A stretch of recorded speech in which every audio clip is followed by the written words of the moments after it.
guess I just check that the audio is working. Yeah, Is it's it working? working. All right, cool. Um, yeah, so I was thinking about language and, this whole thing of like, because I was reading that chapter on concepts and then reduction, integration. Then David replied to some of my posts about, Yeah. the conceptual frequency and all this kind of stuff. And I was thinking like there's a couple of things that I want to pass by you and get your thoughts on. So one is, we use language in like two different ways. So we use it literally and figuratively. And so we can throw aside figuratively for now because we're mainly focused or thinking about concepts.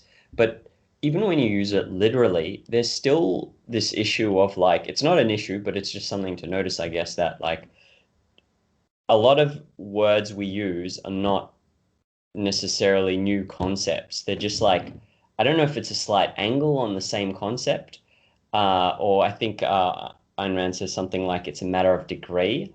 But that's one thing for me to think about. Like if I'm trying to like validate concepts or make sure I've really got some core concepts, there's so many that are not like so many words that are not actually that are not actually new concepts. I'll give you an example, right? I'll paste this in the chat and there are other examples, but this is just one because I'm studying something related to this. So this it says floor traders tried to garner. That was the original word, garner, and I just replaced that. So floor traders try to garner the same information when surveying the pit, and screen-based traders seek the same information when looking at the book. You can ignore that technical stuff at the end. And then I just thought in my mind, well, what does garner add over gain, learn, discover, identify, recognize, see, find out, pull? Like a lot of the time in that context, all those words are just referring to the same concept, right? Like so if you have one concept of like identify, you're basically good to go for everything. Like if you've got it down really well and you know what it depends on, what its connection is with other concepts, um, there's just a lot of redundancy in language, right? Um, let's see. I'm not sure if we would refer to that as redundancy as much as there's a lot of ways to try to.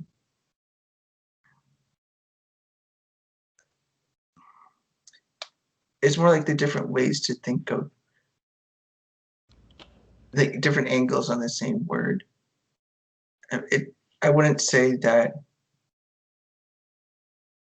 there's a redundancy. I mean, there is redundancy in language because that's how you retain being able to say much without people being confused. Redundancy can help. But in this case, say garner with, say, all the synonyms. It's not that they're the same concept necessarily, but it kind of creates an association, I think, with what it's supposed to make you think of. Like it's a way to point out this is the meaning I'm saying. I mean, it's similar to these words, but there's also a deeper, like, but I'm using in this context. Like, here's some other ways to think of it, but since I'm introducing an idea to you, here's a way to just start your thinking on it. Like, whatever he means by garner, he means something like gaining, something about learning, something about discovering, something like all of those. And if this person's thinking objectively, I think they're going to just, the idea is that they have, here's some base way of thinking about this, but there's more learning to be done about what I mean by garner. Like what does it mean for a trader to gain something? Which it might be some nuanced definition he has about garnering something. Do you follow what I'm saying? Um, yeah, but maybe you're giving him too much credit. A lot of Perhaps. writers in this is not a very like detailed textbook. I think a Right. lot of writers in the field I'm working in, they're not really that precise. But So um, taking that and another look at that, you could say this is almost reflecting their lack of precision of this writer, the lack of clarity this writer has. That if you mean to say garner, but you can't really decide which is the word you want. Are you really being precise in your meaning? Are you really thinking objectively about this subject? When you could think of it objectively as like, oh, I'm trying to help you learn about it. Or is it that this writer is unclear about it and he doesn't know and he's garner, gain, learn, or discover? Like that would reflect sloppy thinking, because the reason that would be sloppy is because there's lack of precision, not understanding even what you're trying to say, unable to make up your mind what word you want to mean. So it's kind of like a fogginess. And if you want to think objectively about definitions and all that, we want to make it narrow down our focus. That if we want to use words correctly or helpfully or in a conceptually useful way, we need to narrow things down. Maybe it was a bad example then to get at, because okay, let's pretend that he did have some more precise meaning Okay. for the word. So, because what I'm trying to do, there's a couple of things here I'm trying to work out.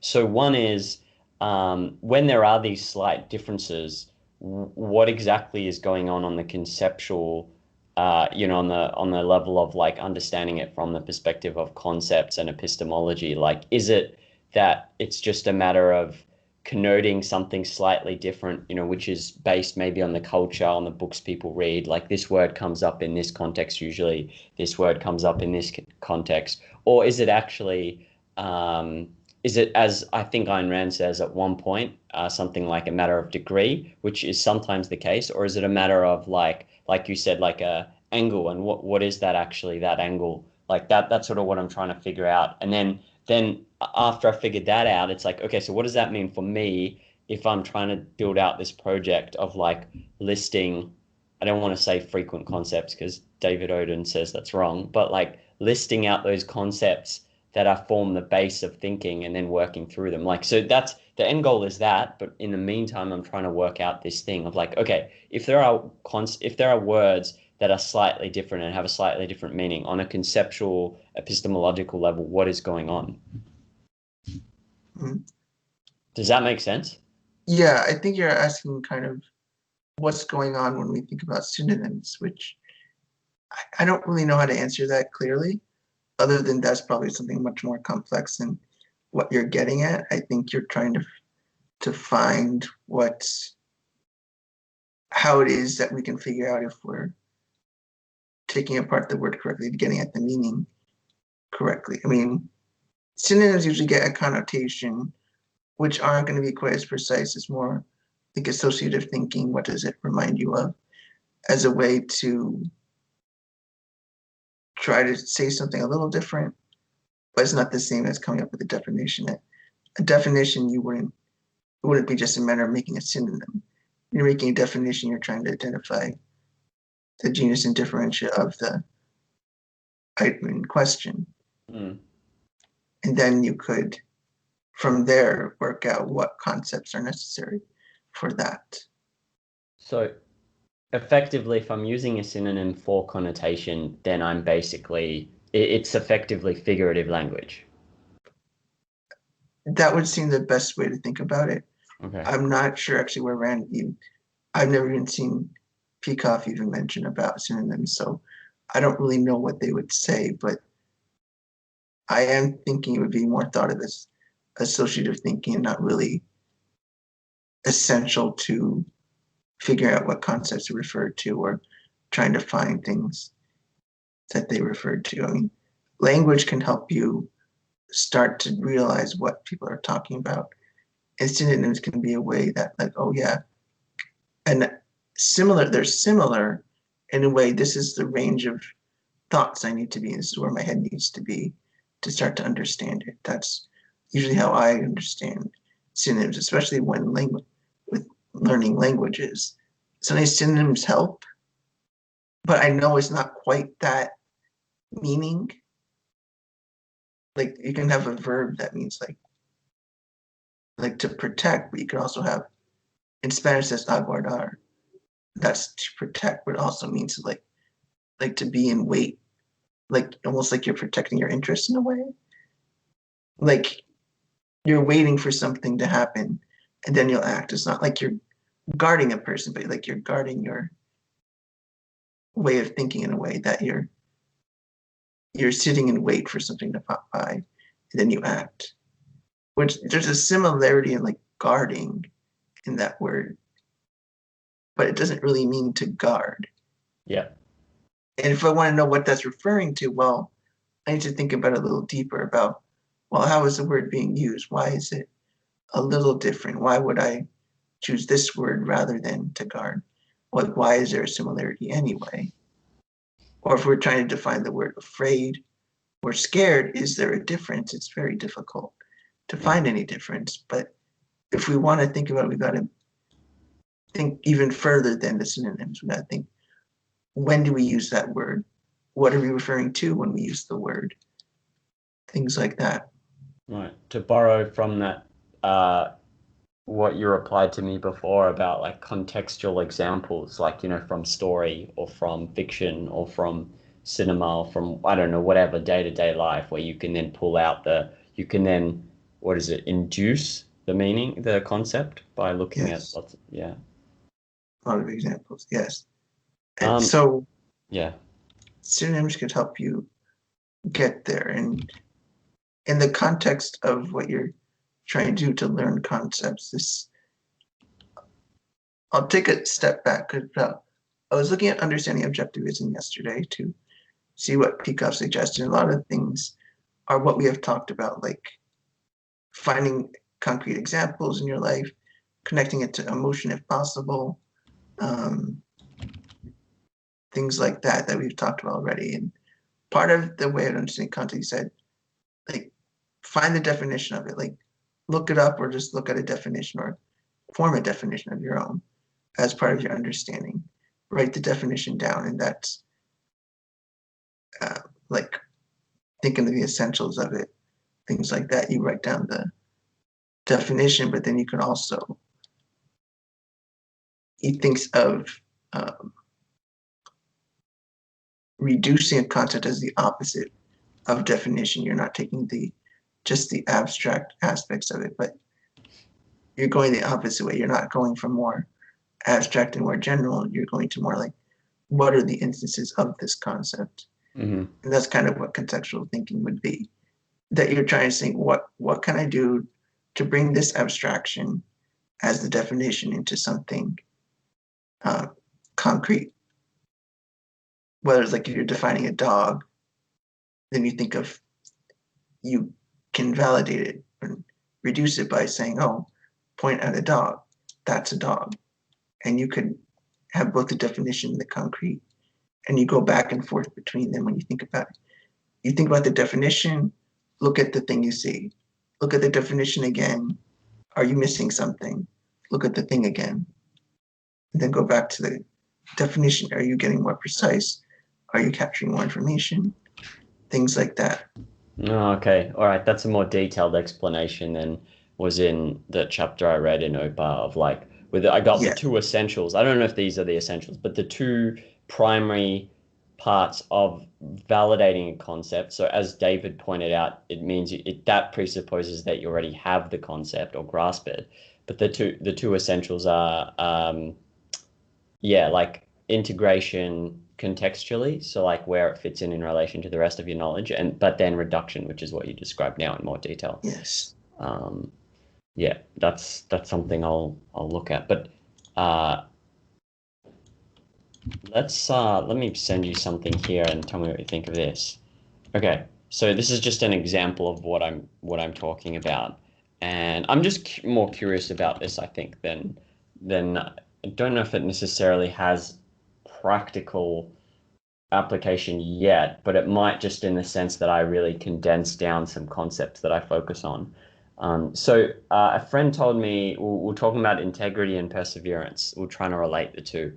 And she said, is perseverance a different concept from integrity? And I was like, well, it's interesting. I don't know. If her friend she said her friend has integrity but doesn't have perseverance. So then I said, if she is pursuing something for a while and she gives up because she doesn't have perseverance, is that act an act of integrity? And she said no. And I was like, okay, well, maybe it is something similar. Maybe like, so what are your thoughts on like, is that an example of like perseverance is a concept, underlying concept for perseverance is integrity, but it's like capturing, like you said, a different angle or a degree of something. Perseverance, I would say perseverance is just a species of integrity. It's just a form of it, rather than, Oh, okay. that's just how I would do it. It's a more narrow aspect of it. Let's say it's a portion of it. Like to have integrity, you need perseverance. So is that if you have something, if I have a word and it's like a narrow instance of another word or a concept, does that mean it's a separate concept or what, how do you describe that when you get like a, because I mean, dog is a narrow instance of animal, but then it's a separate concept, isn't it? Yes, it is. So then You would perseverance is, say yeah. there's a hierarchy. I mean, that's what David mentioned in his post, like hierarchy. You said it's like, oh, it's a nice analogy, but it's almost more than an analogy here using objectivism. There's actually a logical structure by a hierarchy. There's like an animal's higher in the hierarchy than dog. It's not that they're like a separate concept, they are separate concepts. And the hierarchy is just how abstract it is. And in a hierarchy like that, logical hierarchy like that, the one higher up must include the things below it. That Okay. animal must include instances of dog, but is not itself dog. In the same way that integrity requires instances of perseverance, but is not itself perseverance. Which then Cool. relates to what we were saying about the gold bar. Is it like, is the aspects of your virtue, is it just that you just take them each individually and that's each thing is separate, or are they all part of a greater whole? And even then, like, we're not saying that they you literally slap together some information to become one. It's more like they're contained within it conceptually. Well, and maybe that's making it too complicated, but you get the idea. It's not that the wider concept requires the concepts lower in the hierarchy. They must include the concepts lower in the hierarchy. You have to I figure out what this might be. I'm not sorry, I lost me on the gold bar. I remember that being the Yeah. related to virtue, but I didn't quite get it to be honest. And so Uh, are you saying that like okay, so in this case perseverance is lower on the hierarchy. Does that mean I need to see perseverance or some other instance smaller subclass, I don't know what the word to use is, of integrity to form integrity. Like I need to go, oh, there's perseverance. There's someone fighting for something he believes in, and then I'll say, oh, integrity, that's a thing. They're like two different. Is that well, what I'm saying you can. So forget what I was saying about the gold bar. It's just I think didn't think that through enough. But as far as what you're saying, um, it's not that you need to form the concept perseverance as much as integrity includes the concept. Would include instances of perseverance. what? Sorry. That integrity would include instances of perseverance, Yeah. but it's not that you necessarily have to have that. But like, say you didn't know what perseverance was, you have the concept of integrity, you're walking along, you're happy with your concept, but then you run into an instance of perseverance. You see it and it's like, wait, what is that? How do I integrate that into my knowledge? Like what is in perseverance? So you then start to look at it. And so when you look at it, um, you can start thinking, well, how does it relate to my current knowledge?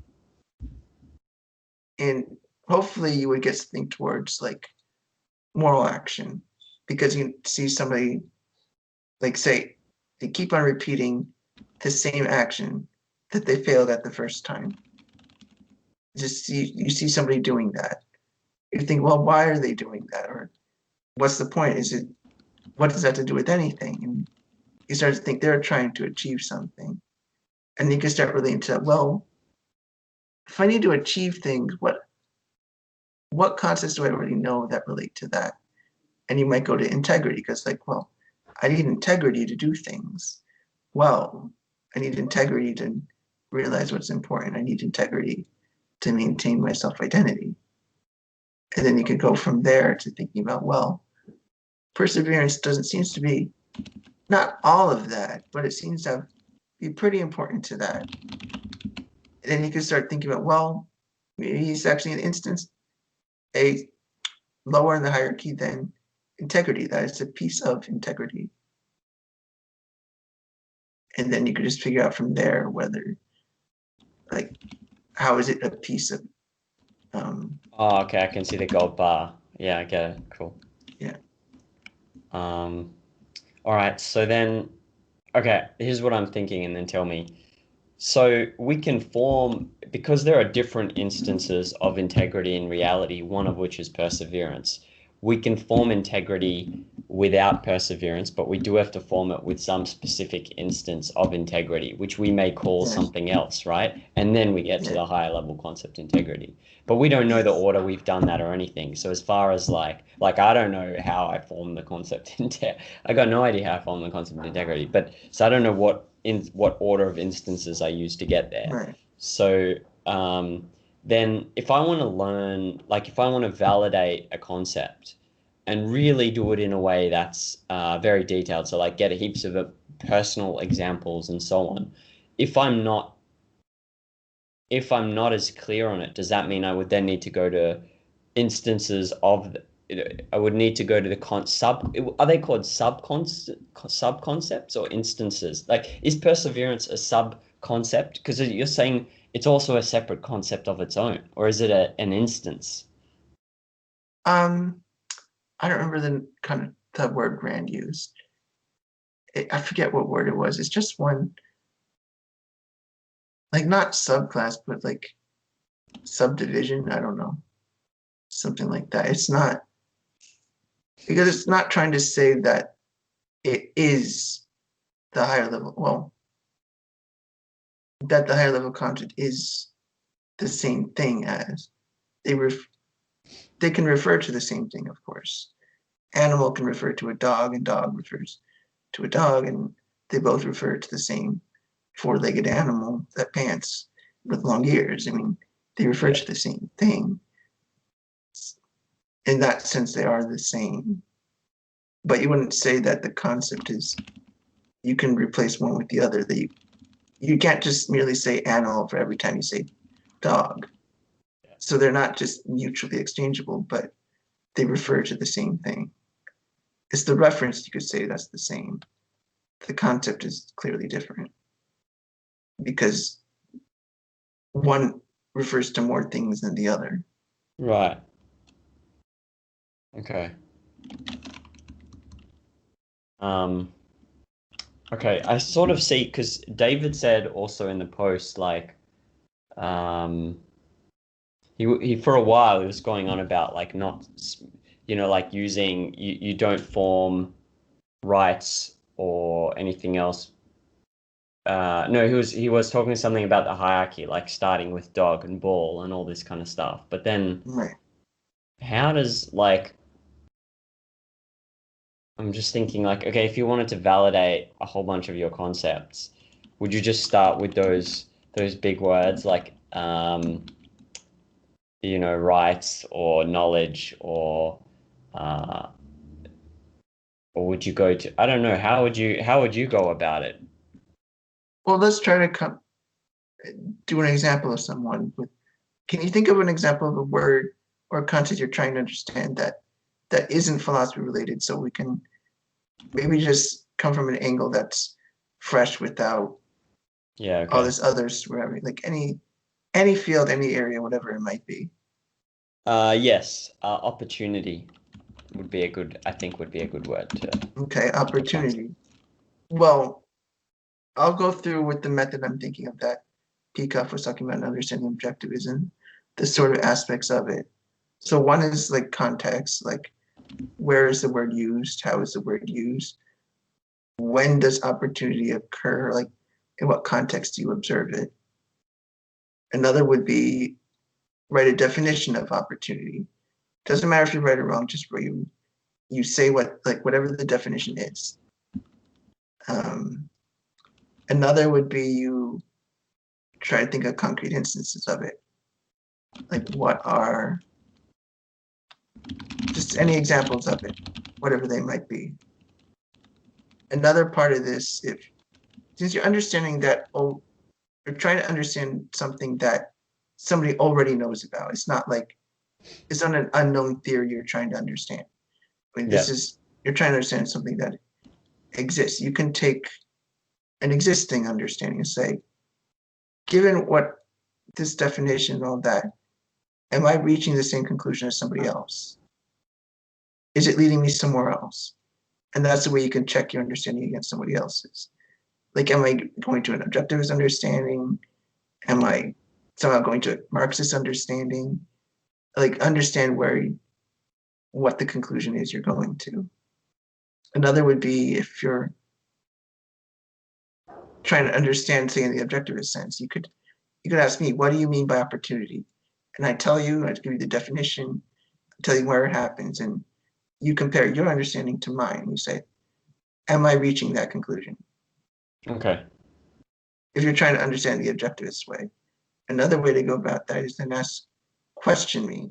Are you against me? Like, is there an argument you can make against my concept that is relevant and would invalidate what I'm saying, which is being a devil's advocate or angel's advocate, as you like to say. Yeah. But yeah, you're analyzing it that way.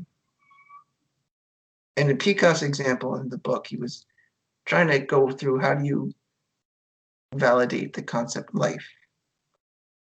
Okay. And the person began with just a definition. And like you wouldn't just say, that's it, I know it, I'm right. And that's that. You understand it? Probably not. It is going over instances as going deeper into the content, deeper into explanations, identifying errors in their thinking, and basically saying either don't get too detailed, as in don't mention every single little thing that comes to mind, but also don't be so broad that you're practically referring to nothing. You know, just regurgitate a definition, that's it. There's way more to understanding something than the definition. So with all that in mind, I know that's a lot of information, but the basic way to begin is, what's the definition of opportunity? Like, how would you define it? Rightly or wrongly, what is it to you? A chance for, this is a very bad definition, but just what's coming to me. It's like, I'm just describing it actually. A chance for you to attain some value that is temporary. That is my best. And then I guess I could think of, so do you not start with specific examples that come to mind when like whatever you associate with? You really could do either. Yeah, okay. You need both, so yeah, it doesn't matter which one you start with because you're going to be comparing the two. Yeah. Anyway. Yeah. So yeah, there's your definition. Now, what are the instances that you're referring to when you say that definition? Like, what's a thing, like an observation you had? I wrote some down, but I don't know if I was actually thinking I'd want to do different ones. I'd want to try to do more personal ones, but let's just go with what I got down. So a job offer, like if you were offered a job, you can't just sit and wait and never apply. You have to apply and like take it up. And usually it's temporary. You can't take it up 5 years from now. If there is like cash in the street, if you just see $100 note sitting on the floor, like that's an opportunity, in the sense that, yeah, like if you leave it and come back 2 days later, it's not going to be there. If there's like a sale for let's say you really wanted a Vitamix blender, but they're really expensive. And so you saw a sale, it was like 60% off. Well, it's probably not going to last for like another, year. So you have to do it now. So there's something in there about time, I think. I couldn't, those are the main ones I got. Yeah. Yeah, I mean, that would be your start. And then I could tell you, well, yeah, I think opportunity isn't necessarily refer to anything other than you're given the resources to accomplish something, which wouldn't be a definition. That's just like, well, here's what I'm talking about. And the definition, I could clean it up more from what you had. I don't remember exactly what it was. I think it seemed relatively correct, but a chance to attain values. And we could think about, is that precise enough? Is that what we want, what we're trying to understand here? Is if you're trying to understand the objectivist view, what an objectivist would say about opportunity, you would might want to consider what kind of things it allows you to accomplish. Not just that, oh, I can attain a value. Like, what about attaining those values that matter? In what ways does an opportunity happen? I mean, is it just that you have opportunities and you get lucky and you have them and that's that? I mean, how important is it that you capture luck in your definition? Do you want to eliminate luck? Is luck part of it? Oh, Just okay. start Because like thinking like job that. offer and like a sale, for instance, doesn't really. Well, job offer is there's some difference from that between, say, a sale, because a sale you're not really. Uh well, you're aware of it, but it's different from like cash in the street, right? Because you're Yeah, capturing that difference with luck, I think. yeah. I don't And know. you I would need to like, think about that a lot more. and I would say if we're just talking about opportunity on its own, it can include luck. It can include deliberate planning. It could Yep. include things like that. Yeah. And it's part of understanding, well, what is opportunity? Does it includes many things, say a certain, maybe a specific type of Marxist definition I can't really come up with right now is that a lot of opportunity is squashed by capitalists or something because of some definition they have of opportunity, that their understanding of opportunity is maybe a different angle entirely, that opportunities are less about maybe what the status of things that we made them as much as everyone around us constraining us or something and denying us opportunities or things like that. I mean, there's different ways you can approach understanding it. So, Mm. if your understanding is going that way, well, you're not understanding it the objectivist way. I mean, that isn't to say one's right or wrong. It's just if you want to understand it, what we're talking about, you have to know where your idea is going. You can Yeah. validate it too. I mean, validating would be separate than just understanding what somebody means. You're like, well, is this referred to something in reality and things like that? I mean, that's the sort of process you would go. You go back and forth between, I'll have oh, to. here's instances of opportunity. You might think of new ones and you say, And then is here's the that included? definition, is what you said. Yeah, then look at the Yeah, definition. cool. Is the definition missing something? Is the I, definition pretty good and you're overgeneralizing? Are you undergeneralizing? Things like that.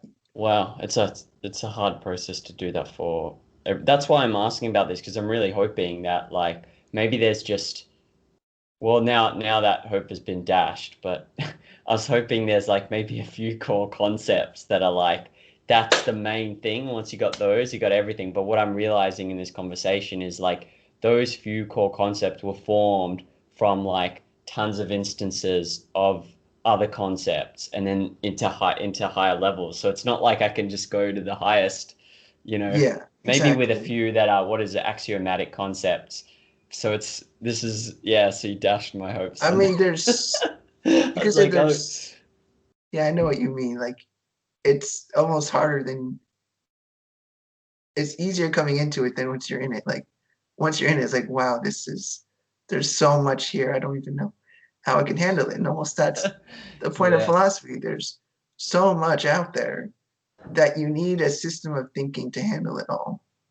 The Otherwise, you'll get overwhelmed and like get lost and not know where to go. the reason why I was like I'm so intent on this though is I can see how powerful it's going to be. Like, okay, even just opportunity. Someone who was, let's say, watching till now would be like, who the fuck cares? Like, opportunity, yeah, thing you do, like whatever.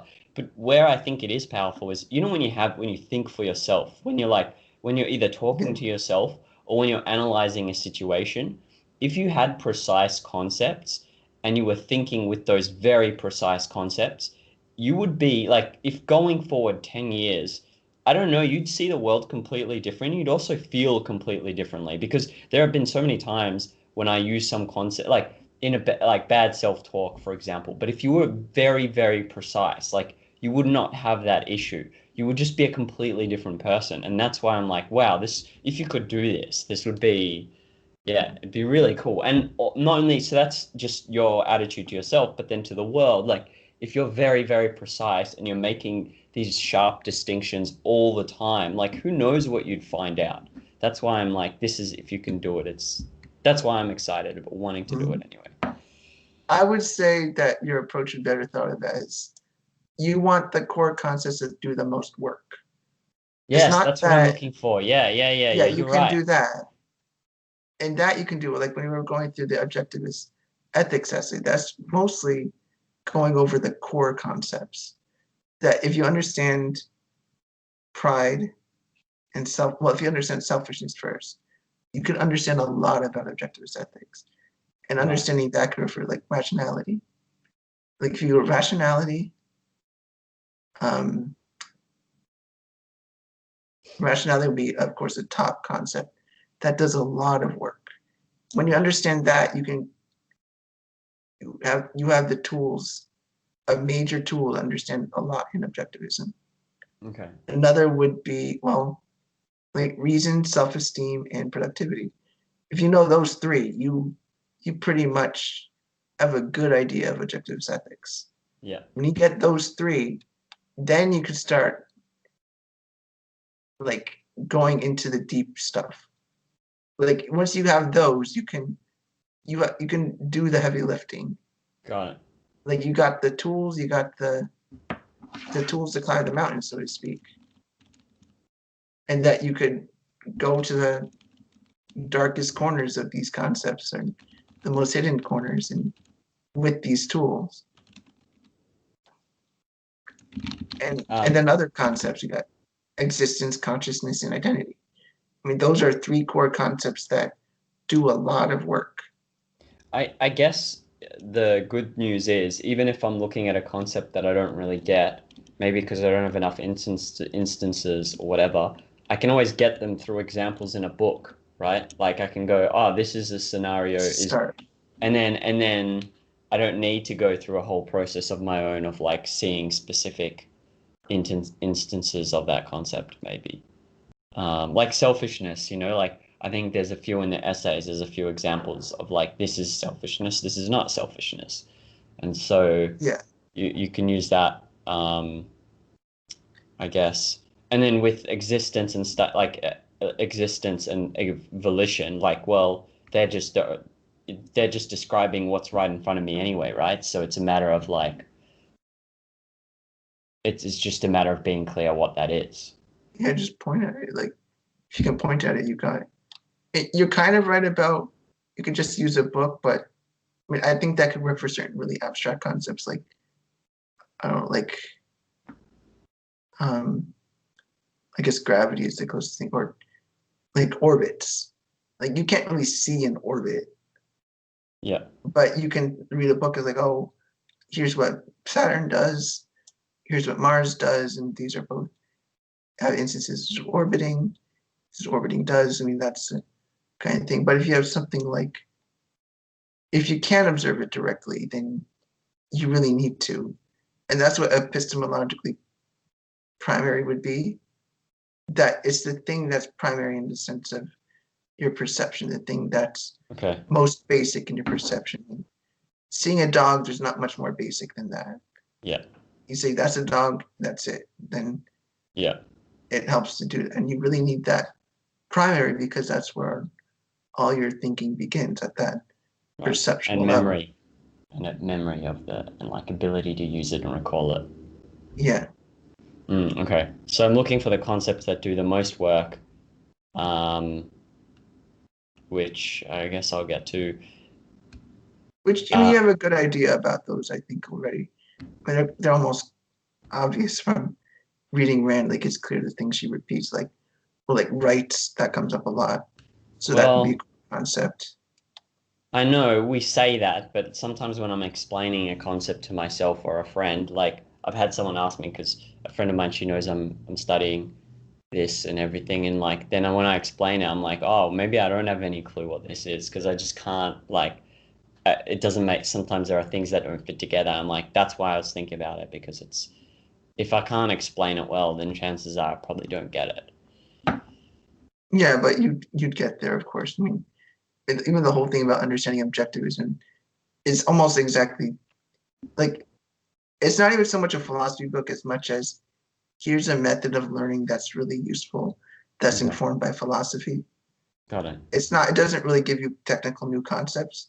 Hmm. You don't even have to know anything about objectivism other than it's Ayn Rand's philosophy and it's some basic things about it, which you already know.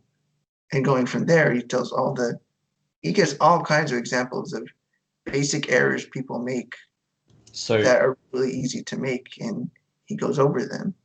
so should I use? Do you reckon I should use that alongside my reading of Opa as well? And based on the sort of questions you're asking me, I would say so. Okay, cool. And then we could go over some. All right, cool. I'll combine the two then. Yeah, Um, it's not dense as far as yeah, content. yeah. It's really, I mean, you could get the book or you can get the audio version.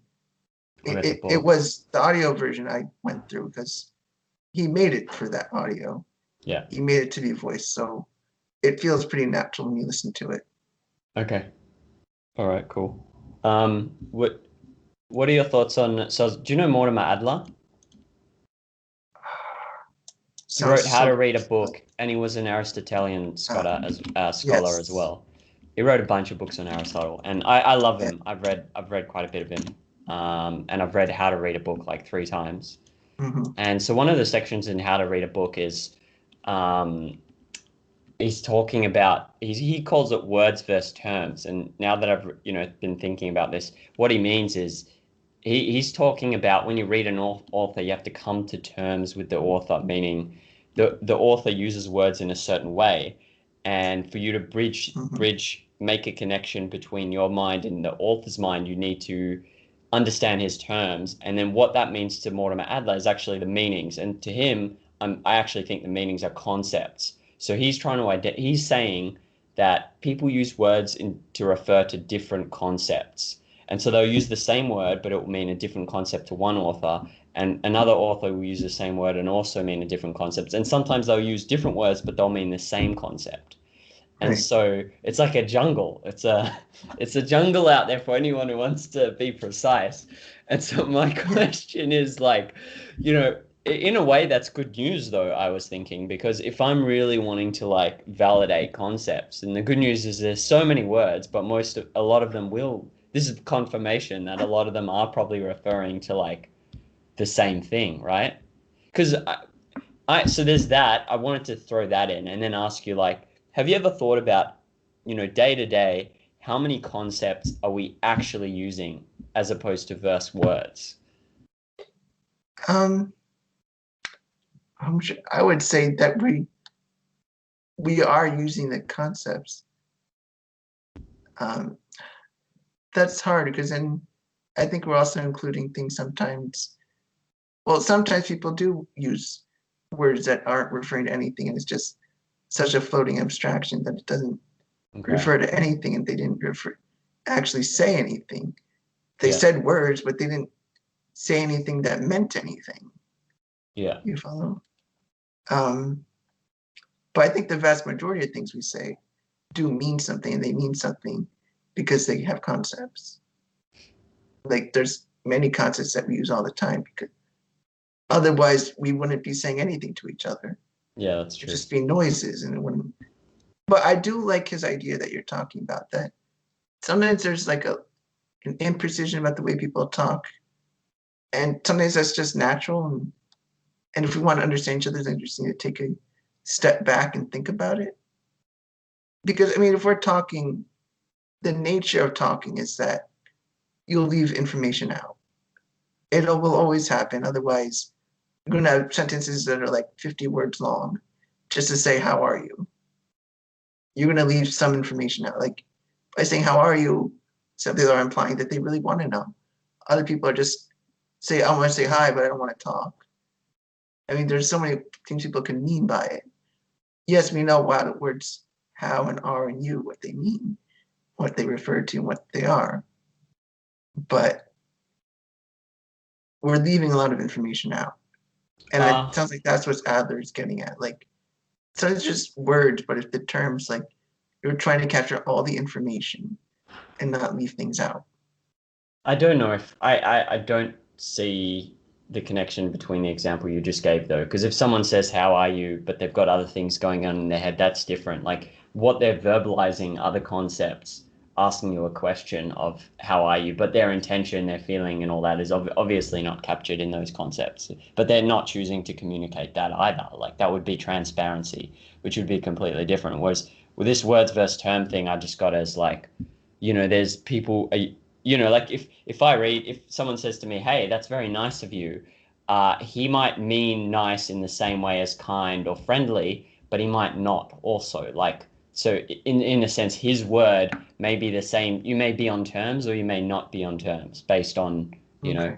and so there's that's what I got from it. Does that sort of, as opposed to not everything captured in what someone says? Yeah. Yeah, I see what you mean. Um, well, in a meta way, that's kind of what we're talking about. Like you see what I did. I took What's that in a meta way? Do it.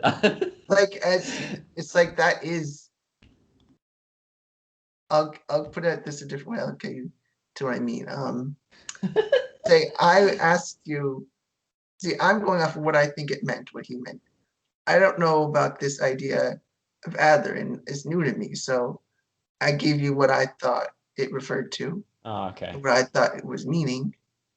And then I took some instances of it and say, oh, is it like that? And then you reflected it back to me. It's like, well, it doesn't really, there's not really a connection there because you're actually the one who understands that idea better than me because you've read I'm, his books many I'm on times. better terms. Yeah. So, and by then you made me question my thinking about like, hey, maybe I am missing some information that like the process I kind of just did automatically is kind of what I'm suggesting somebody should do. That you both come with examples, say it out loud, and if you're wrong, the person can correct you. And Oh, okay. Got that's it. me comparing my understanding to you. Did I reach the right conclusion? No, I did not. And then we go on to discuss it like, did I miss something? Or is it because I actually have an argument to make about it that you can say, oh, that's incorrect for these reasons? That would be being a devil's advocate. Like, oh, his concept's not right because of X, Y, Z. And you can Got it. tell, well, based on my understanding that, which I know more about than you, that you're missing, I don't know, M and O, whatever it might be. And And then this is process. to bring it back to Adler's language, we would just say we've come to terms because we found the meaning of the concepts. Like you were thinking about a different concept, and I was thinking about because I've read more of Adler than you have. I've come to terms with him, so I know what he calls it meanings, but we'll just call it concepts because in our language, that's what we mean. Mhm. We've come to terms and we found the meanings, which means we're both using the same concepts now. That would be Okay. his language. So I Yeah. guess that also dashes my hopes of like, yeah, throughout the day we are using a lot of different concepts. There's no like now that I think about it too, there's no like multiple words meaning the same concepts. I'm gonna have to think a lot, which is gonna make things harder. But maybe what the hope is then that I can find those words that are, and this is sort of what I was trying to get at, like find those words that do the most work in it, all thought, and then focus on those, and then go from there. Yeah. Which Focus on the concepts, I rationality, mean. Yeah. yeah, like rationality is just huge. I mean, that will always come up all the time. Right. Like maybe even more than selfishness, more than rights, more than anything else is rationality. Yeah, okay. So it will What do a lot of work in objectivism. Okay, so I'll definitely just grab random concepts from objectivism and we can discuss like those that come up a lot, or like rationality, um, Yes. some of the virtues, especially the stuff from thinking, like arbitrary knowledge. I wrote some of them down, so it'd be like, you know, emotion, feeling, subjective, measurement, knowledge, absolute, um, understanding, arbitrary, truth, falsehood, evidence, possible, probable, certain, validation. Like those seem to be things that definitely in a lot of different fields I can see how they might affect my thinking. So I'm Hmm. gonna do, but they are super abstract, which is one thing David pointed out. So Yeah, you think of the hierarchy and that certain concepts are being higher in the hierarchy doesn't necessarily mean they do more work. It just means that okay, they're more abstract. yeah, okay, Like existence could do a lot of work in terms of discussing about metaphysics and identity yeah, and maybe causality, but it's not going to really do a lot of work when you're talking about like what should I do in my career. It yeah, won't tell you much. I mean, yeah, it yeah, tells you there's an answer, but that's it. It's not going to do much work there. But you can see yeah, rationality can do work in both understanding ethics and understanding aesthetics and understanding epistemology, especially, and understanding politics. Like that's a core concept because it's used all the time in every one of those. okay, all right. Um, yeah, I got more tons more questions, but I won't open them up now because it'll be another cool. I mean, I did get some of my thinking clarified on that. Like, yes, we use a lot of different concepts during the day. The key thing will be to focus in on those concepts that do the most work, meaning you do use them in your thought day to day, which is I think that's difficult to identify, but it's still something. Um, and that there is such a thing as like an instance of a concept can be a different concept, which is something else I want to think about a bit more. So yeah, a couple of good things I feel like we covered in this session, and I definitely need to. But I just sometimes just speaking it and like bouncing thoughts back and forth has helped me like clarify in my own head what I'm confused about and what's clear. Yeah. I'm a big believer in that method of just saying things out. Like I know like Aristotle, I heard he usually gave lectures walking, I hear. Like he was not in a Really? class, it just he took walks and you followed him and you listened. I mean, I guess that's what happened. That's what I Yeah. hear. Yeah. Yeah, I guess it's like an editing process in a way, right? When you're Yeah. editing, except you've got other people standing there just saying stuff as well. They're like Yeah. commenting on the words and everything. So Yeah. It's more like an let me stop the recording. active mind and body. How do I?